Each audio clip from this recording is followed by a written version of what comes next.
Some people hear that title and immediately think lonely. Others think independent. The truth, living alone doesn't put you in one box. It's a whole shelf of stories, challenges, and choices. Tonight, I'm going to tell you what it's really like, the good, the hard, and the parts no one warns you about, and why it might just be the most liberating chapter of your life. You know, one of the first things I realized when I started living alone was this: every single thing in my space now had a story I chose. The couch wasn't the, well, we compromised couch. The pictures on the wall weren't the wanted it there pictures. They were mine. And that's not just about furniture. That's about ownership of your environment in a way that starts to shape the way you think, feel, and even walk through life. When you live with someone, even in a healthy relationship, you're always negotiating space. Where things go, how things look, what's acceptable, what's not. But when it's just you, that negotiation disappears. And in its place comes this quiet permission to make your space exactly what you want. And that, my friends, is powerful. There's a strange thing that happens when your space becomes fully yours. You start noticing details you never paid attention to before. The way the light hits your favorite chair in the morning, the sound of your own footsteps on hardwood, the smell of the candles you pick out, not because they're trendy or someone else likes them, but because they make you happy.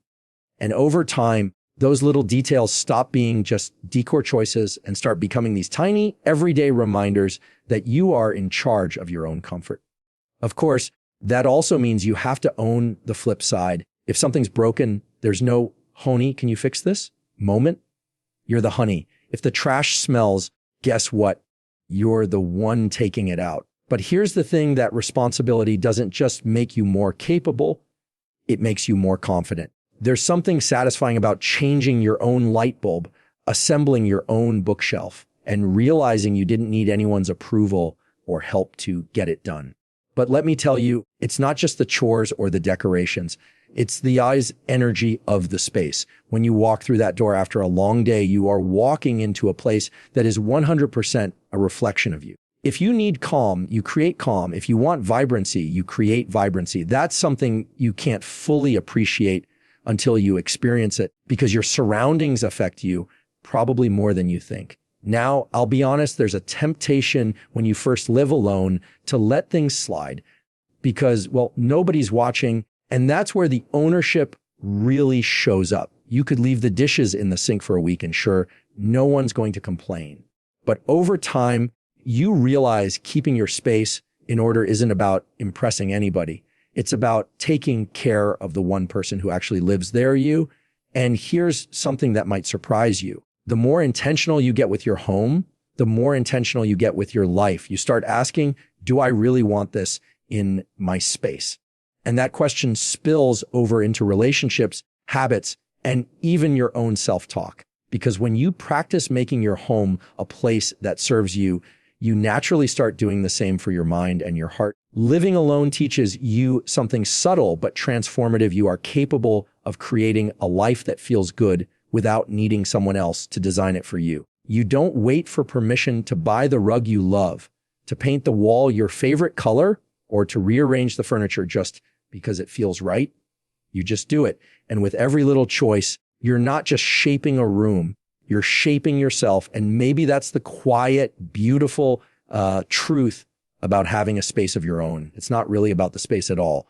It's about building a place where you belong because you decided you belong there. So when people say, wow, it must be lonely living alone, I just smile, because if they stepped into my home for even 5 minutes, they'd see it's not loneliness that fills the rooms.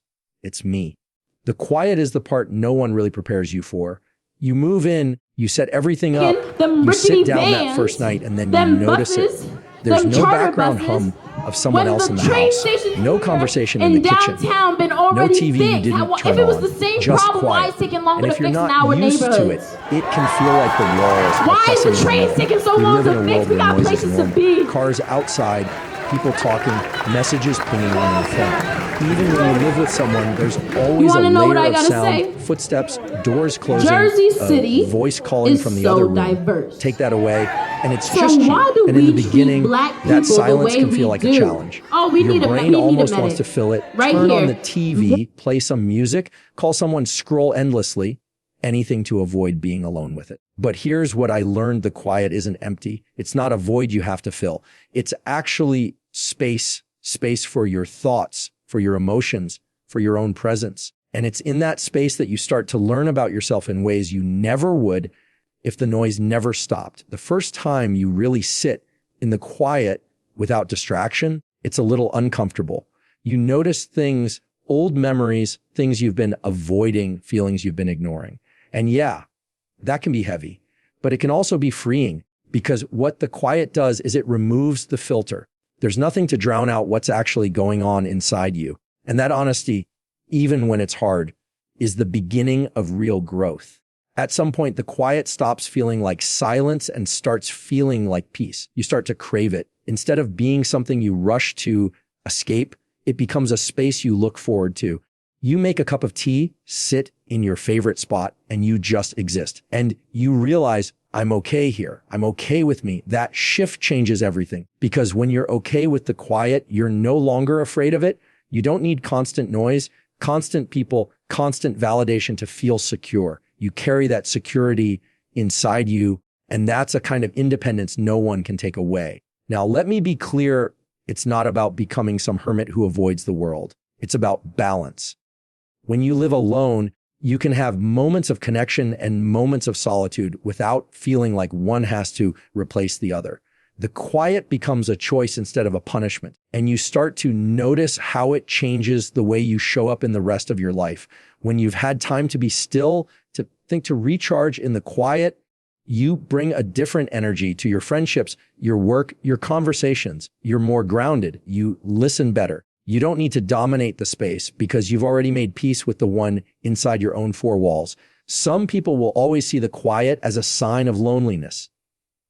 And sure, there are days when you feel the absence of another person's voice. But the truth is, loneliness isn't about the absence of people. It's about the absence of connection. And when you start connecting deeply with yourself, that loneliness loses its grip. What's interesting is, once you've made peace with the quiet, you can also share it. You can sit with someone without feeling the need to fill every second with words. You can be in the same room with a friend reading or sipping coffee, and it's just as rich as the loudest night out. That's when you know the quiet isn't just something you've gotten used to, it's something you've mastered. And maybe that's one of the most unexpected gifts of living alone. You walk in thinking the quiet might swallow you, but somewhere along the way, you learn it's been holding you the whole time. One of the biggest misconceptions about living alone is that it automatically means you're isolated. People hear you don't have a partner in the house, and they imagine you spending every night staring out a window, just waiting for someone to show up. But that's not how it works. Living alone doesn't mean you cut yourself off from the world. It just means you get to choose how and when you connect with it. When you live with a partner, there's often a built-in sense of companionship, someone to talk to about your day, someone to eat dinner with, someone to watch a show with before bed. And yeah, that can be great, but when you don't have that default person, you start to build connection in a different way. You learn to reach out, to make plans, to create a community that's not dependent on one individual. And here's the thing, those connections can actually feel richer because they're intentional. You're not hanging out with someone just because you happen to share a lease or a last name. You're investing your time and energy into people who genuinely add value to your life. You start to see your friendships not as extras, but as vital, chosen relationships. It also shifts the way you see your own role in other people's lives. You're not just the plus one or the end spouse in someone else's story. You're a full person showing up as yourself. And when you show up that way, people start to respond to you differently. They invite you because they want you there, not just because it's expected. Now, building that kind of independence in relationships doesn't happen overnight. At first, you might feel a little left out. You might scroll through social media and see couples doing couple things, and there's a part of you that wonders if you're missing out. But then you realize something, they're making those memories within their circle. and you're making yours within yours. One isn't better than the other. They're just different. Living alone also pushes you to try new things. Maybe you join a book club or take a cooking class or start volunteering somewhere. You meet people in all these different spaces who might never have crossed your path otherwise. And slowly you start building this network of connections, friends, neighbors, coworkers, people who know you, see you, and care about you. And here's a funny little side effect. You start enjoying your own company more, which actually makes your relationship stronger because you're not looking to someone else to fix your boredom or fill your time. You're coming into each interaction as a whole person, not as someone who's trying to get patched up by another human being. That makes your conversations more real, your laughter more genuine, and your presence more valued. I think sometimes we forget that one person can't and shouldn't be our everything. It's a lot of pressure to put on a relationship, expecting that one person to meet every emotional, social, and practical need we have. Living alone forces you to spread that out, to recognize that connection comes in many forms. Some days it's a long phone call with your best friend. Some days it's a wave and a quick chat with the barista who knows your coffee order. Some days it's a deep conversation with someone you just met at an event. And all of that counts. When you live alone, you realize you can still have a full, vibrant social life. It just doesn't revolve around a single person. And that's freeing. It means you can build a life that's flexible, resilient, and rich in different kinds of love and support. So no, independence doesn't mean isolation. It means learning how to connect in ways that are authentic, balanced, and sustainable. It's not about living in a bubble. It's about creating a life where you're surrounded by people because you chose, not because you needed them to keep you from feeling alone. When you live alone, there's no one else to hand the bills to, no one to split the rent with, no one to remind you the car needs servicing or that you're almost out of laundry detergent. Every piece of your day, today life lands squarely in your lap. And while that can sound intimidating, it's actually one of the most empowering parts of the whole experience because you start to realize just how capable you really are. The first time you sit down with a stack of bills and know it's all on you, there's this little voice that might say, what if I can't do this? But then you do it, you figure it out, you track your expenses, you make a budget, you decide where your money goes. And the thing is, it's not just about paying for the roof over your head. It's about understanding what that roof represents. It's proof that you can take care of yourself, that you can make decisions and live with the results. And it's not just financial responsibility, it's personal responsibility. If something breaks, you don't get to shrug and say, that's not my job. It's all your job. From unclogging a sink to replacing the batteries in the smoke detector, you become the one who notices, the one who acts, the one who fixes. You might not know how to do everything right away, but you learn, you watch a video, you ask a friend, you figure it out. And every time you solve a problem, you build a little more confidence in your ability to handle the next one. Of course, personal responsibility isn't just about the things you can touch. It's about the choices you make for your own well-being. No one's here to tell you to go to bed early or eat a vegetable once in a while. No one's going to say, hey, maybe you shouldn't watch 6 hours of TV and call that dinner. It's on you to set the boundaries, the routines, the habits that keep you healthy and moving forward. And that's where the real growth happens.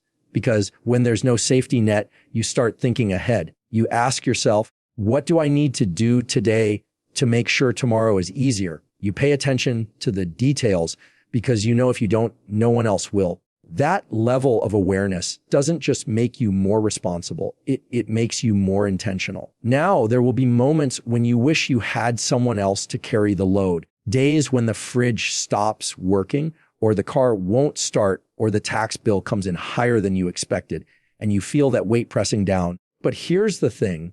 When you get through those moments, you don't just come out with the problem solved. You come out with proof. Proof that you didn't give up. Proof that you're stronger than you thought. And the more you live that way, the less you see responsibility as a burden and the more you see it as freedom. Because responsibility gives you control. If you're in charge of your life, you get to decide how it runs. You choose your priorities. You choose what you invest in, both with your money and your time. And when you make those choices well, you create a life that actually supports you instead of drains you. There's also this quiet pride that builds up over time. The first time you pay your rent in full without worrying how you'll make it through the month, the first time you fix something without calling for help, the first time you plan ahead and see it pay off, you feel it. That pride is yours, earned and deserved, and it's the kind of thing that stays with you. Living alone teaches you that being responsible isn't about being perfect. It's about showing up for yourself over and over, even when it's inconvenient, even when it's hard. And when you do that long enough, you stop asking, can I handle this? And start saying, I've got this. When you live alone as a woman with no husband, people will try to hand you a story before they've even heard yours. They'll write your narrative in their heads, sometimes with pity, sometimes with admiration, sometimes with a little confusion. And if you're not careful, you can start to believe their version instead of your own. That's why one of the most important things you learn is how to define your own narrative before someone else does it for you. It starts with recognizing the labels people throw around. Words like single or unattached or still looking often get tossed into conversations as if your relationship status is the headline of your life. But your headline doesn't have to be about what you don't have.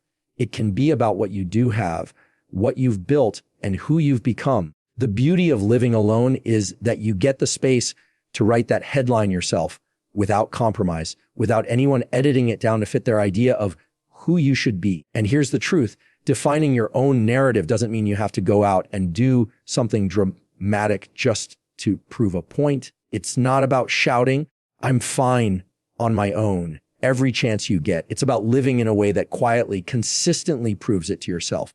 It's in the way you make decisions without waiting for permission. It's in the way you build a home that reflects your tastes, your values, and your dreams.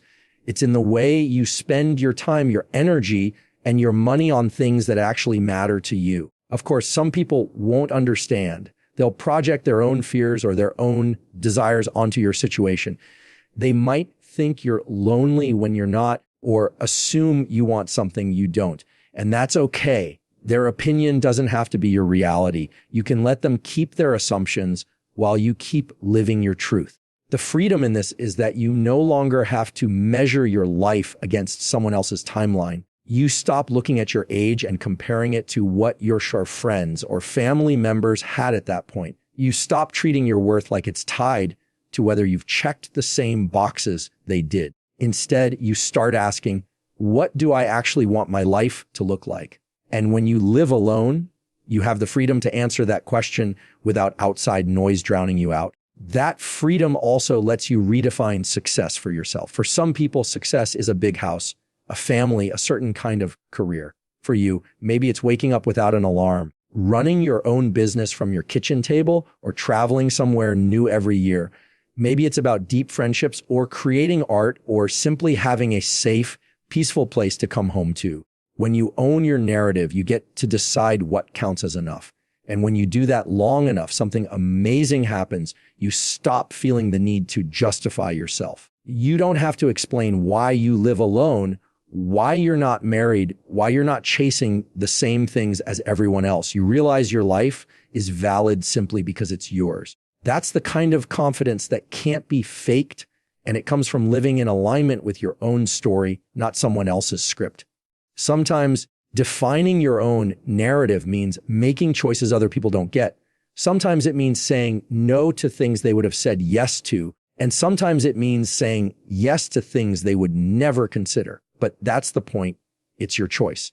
And in a world that loves to tell women who they should be, living in a way that reflects who you actually are is one of the most powerful things you can do. Because at the end of the day, the most important part of your story isn't whether it matches anyone else's. It's whether you're proud to call it your own. So here's what it all comes down to. Living alone with no husband isn't a sentence. It's a choice. And even if it wasn't your original plan, it can still be a life you design with intention, pride, and joy. You learn to own your space, to make peace with the quiet, to build community that's real, to carry your responsibilities with strength, and to write your own story without asking for approval. It's not about proving you don't need anyone. It's about knowing that you can stand on your own and still let people in. Because when you live fully unapologetically and on your own terms, you stop chasing the life you were told to have and start living the one you were meant to create.